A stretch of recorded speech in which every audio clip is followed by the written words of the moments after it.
mid-century romantic comedy, which is based on courtship and how animals attract a mate, and we sort of reverse anthropomorphise, is that what you say? The bird kingdom, and so talk about humans and their courtship rituals through the bird kingdom. Yeah, so it's a lot of fun. It's a real romp, a good ride. It's interactive, playful, and it's been evolving for a few years now. So it's gone through quite a few incarnations in different settings. And many reviewers and people have commented how funny it is. So we thought we'd try it out in the comedy festival. That's one of the feedback comments we got.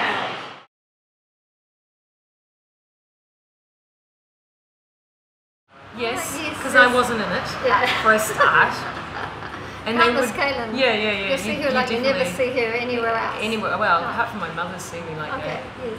And she was great because she came to the first one in Leigh, and she was wonderful because she didn't have a problem with seeing me naked. She said that, I've seen it all before. And my parents really appreciated that. They and particularly loved the burlesque because I believe should be in a dance and comedic kind of setting rather than it was sort of more the striptease element, which isn't that interesting. I certainly would never think of a career as a stripper myself. I haven't previously, apart from musical prostitution. Well, you've been to a few approaches since the show, no? Yeah, actually, no.